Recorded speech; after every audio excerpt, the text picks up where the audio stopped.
Hey guys, how's it going today? So today I want to talk to you about master cylinders. I've got some Ford, some Dodge master cylinders here. And one thing I want to show you is kind of how you can verify that it's working correctly, that if it is working correctly, how to bleed it. And you can do all of this while it's on the vehicle. But, for video's sake, I took it off the vehicle. I'm doing it here at a bench, okay? So to do this kind of stuff, you're going to need some things. You're going to need some brake lines, some fittings. I get all this kind of at the junkyard, not the brake lines, but the fittings, because you can get this plastic stuff at your auto parts place, but they don't always have what you need. So I suggest you get to a junkyard, you can grab some master cylinders, grab some fittings, and then you can make up what I'm going to show you I've made up and how to test master cylinders. So let's get this started, and we'll see what we can do. All right, so to test any master cylinder that's on a car, off a car, what you're going to need to do is you're going to have to plug off the ports. So these are just some fittings, again, I got from a junkyard. There are several different ways you can plug it off. I used some JB Weld on these fittings, but then I can only use them as plugs. So, it's nice to be able to have some fittings that are multi-purpose. So that's kind of what I did here with this master cylinder, which is took some brake line. I created a plug here, created a plug here. So this one I crimped, this one I soldered. The reason I soldered this is because I don't have another one of these fittings. So we can take this fitting off, put it onto this particular brake line. It's already been flared and it's actually open to the environment. And I can take this fitting and just backload it onto this tubing and then put it here. And this is how I can bleed the brake master cylinder. I'll show you how to do that in a second. But again, the fittings are going to be the toughest thing for you when you're doing these tests, okay? So anytime we want to test the master cylinder to make sure that it's working correctly, we're going to plug this off. This eliminates the rest of the braking system. It doesn't eliminate the brake master booster, the vacuum booster, but it does eliminate all your brake lines, all your calipers, front and back. If you have drums, those too. So what's going to happen, I'll show you this in a second, is once you plug this off, the fluid has nowhere to go. We're going to trigger or push into this valve here. And if it stays nice and tight, your cylinder's good. If when I have this plugged off, I take a screwdriver or whatever, a tool, and I push, and it slowly goes in, that tells you have a leak somewhere in the master cylinder. Again, I'm going to show you this in a second. Okay, so I installed my master cylinder in a vise here. I've got two plugs on here. So imagine this is on the vehicle. I've plugged off the brake lines. So this has a mechanism here that goes into your vacuum booster. It's got a shaft that this is what you trigger when you step on the brake pedal.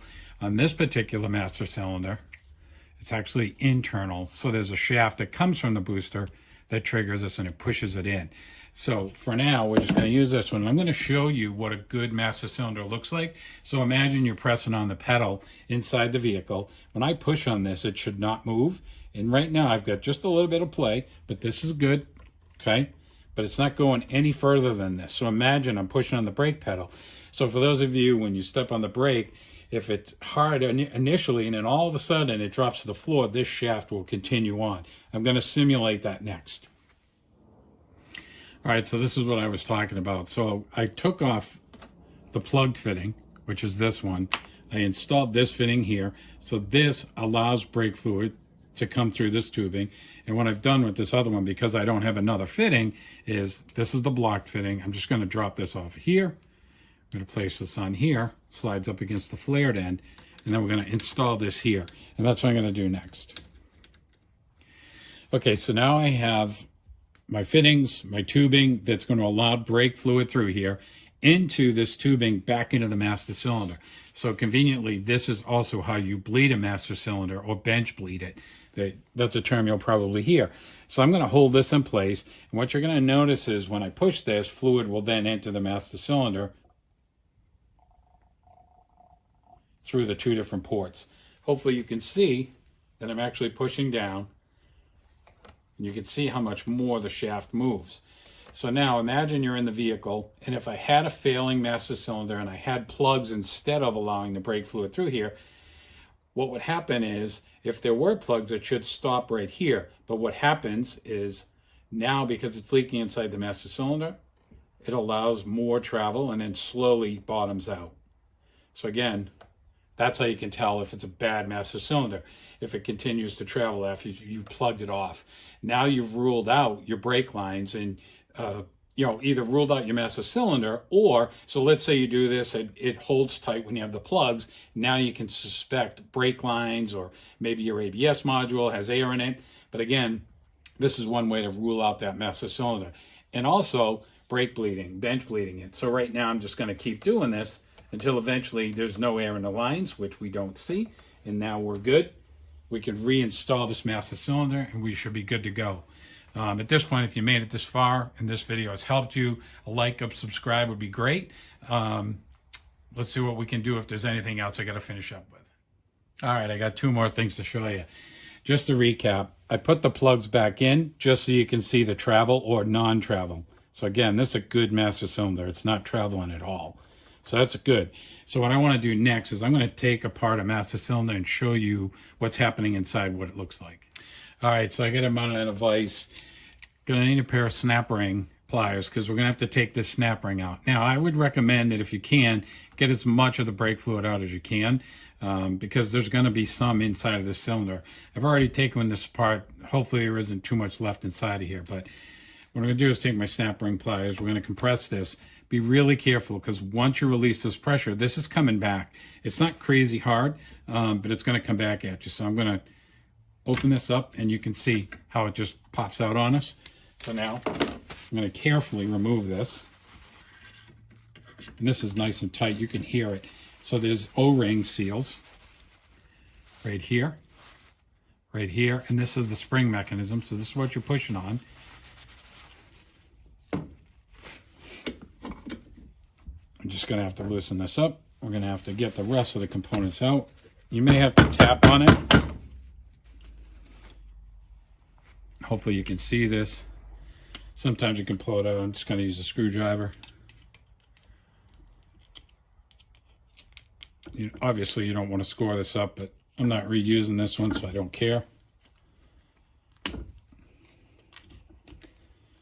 Here she goes. Okay. Sorry, flashlight's in the way, but there's the O-ring there. Got another spring mechanism. This one all came together this time. The first time it all came out separately, but there's another spring mechanism. So inside of your cylinder, this is what it looks like. Okay, so you've got a seal here and a seal here. So when we compress this, you're basically moving the fluid. Sure, and that works. You're moving the fluid through the chambers. So it's going to draw it in, push it out. Let's try this again.